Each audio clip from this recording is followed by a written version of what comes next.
Welcome, Bicol University, a university for humanity characterized by productive scholarship, transformative leadership, collaborative service, and distinctive character for sustainable societies. This is Bicol University.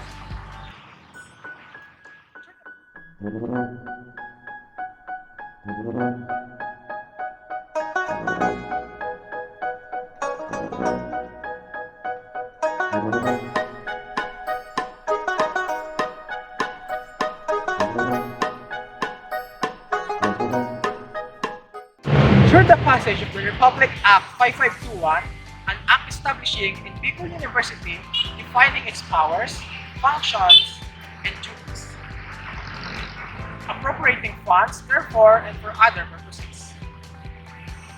On June 21, 1969, since its establishment, Bicol University has been steadfast in following its four core values: scholarship, leadership, character, and service.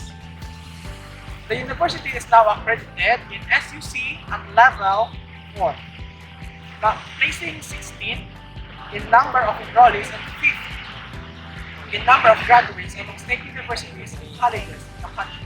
Bicol University offers a wide variety of ranges of courses along the fields of technology, engineering, architecture and the sciences, arts and letters, culture, recreation and sports, agriculture, forestry, fisheries, business and entrepreneurship, health and medicine, social sciences and education.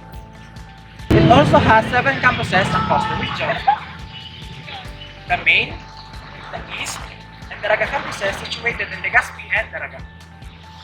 Whereas for the rest of the Albay campuses, it is situated in Binubatan, Tabaco City, Pulangi, and in the near future, in Ligao City, and a campus located in Tucuban, Susunan City. Welcome to BUCSSP.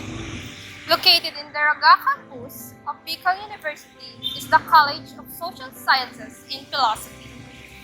It stands proud for its compassion, social awareness, and intelligence. Arising from the former College of Arts and Sciences, the new college was approved through the Resolution number 072, Series of 2003, created through the Board Resolution number 075, Series of 2004, September 10, 2004. Officially commenced its operation on January 1, 2005.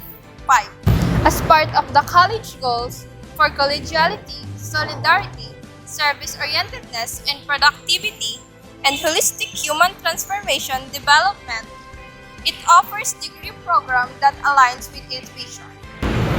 BC studies philosophy, psychology, political science, social work to sociology.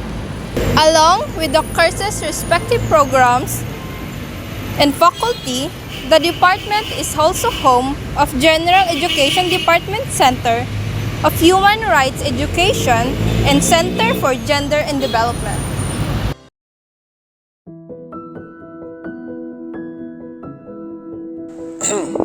I chose sociology as my course for college is because my mother has prior working experience in that field as she was once before a barangay health worker, and she has been a significant impact even though she only had a low standing in as an official of the barangay. So she is one of my inspiration for this course. I chose sociology because it's the most appropriate field where I want to work in the future. Having the kind of training and education the course provides me will help better shape my path. To be honest, sociology is not my first choice. But there is no course that is easy. Studying society is challenging, but now I want to expand my knowledge about society. I choose sociology because it helps me to widen my understanding on how our society works and how we can create positive change in it. Actually, sociology was very new to me and this wasn't my choice, but as I was able to understand this course, it piqued my interest and attention. It's like how the theories and arguments are difficult to understand, but it really challenged me. I love how they value society, address with the issues, and come up with a better solution for our change in society.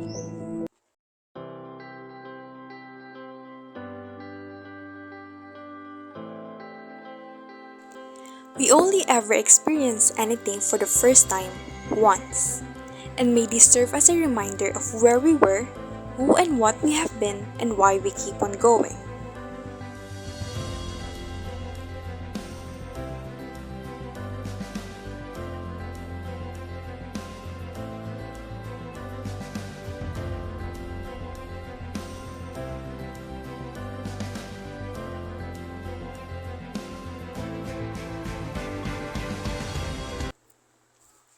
Aside from our individual experiences, the university, college, and department has also provided events for the students to take the time to relax and enjoy ourselves before being stressed out from the numerous and highly requirements, and as they say, the calm before the storm. My experiences as a sociology student has been a busy and wild ride. I was a member of the associates when I was a first year. My position was business manager, and one of my most wonderful experiences is when all of us danced 2 times for the BU Hataw. And to be completely honest, my experiences so far has many ups and downs, but I'm sure that it will turn me into the better version of myself.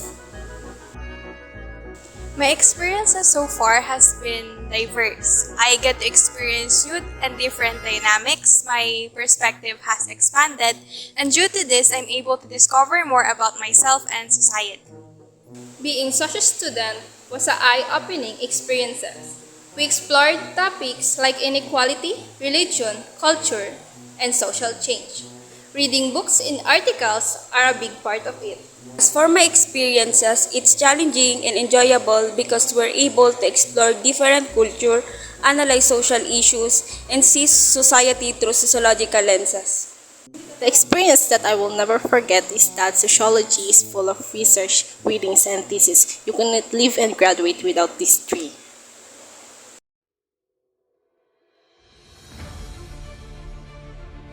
My goals as a student is to become a role model not only for juniors but also to the seniors, and to participate as much as possible to the events, to become and to maintain being a active member or student of the university.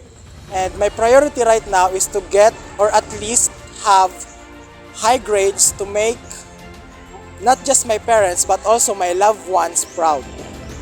My goals as a student are to improve my skills, open up myself to new and different opportunities, and to graduate. As a student, my goal is not just to pass, but to learn and grow. My goal as a student is to make big contribution in our society through raising awareness, advocating youth, and inspiring others to be relevant. My goal as a student is to complete all the coursework and graduate in college to have a better and stable life. And my goal as a sociology student is to pass the civil service and be a public servant so that I can contribute to the society.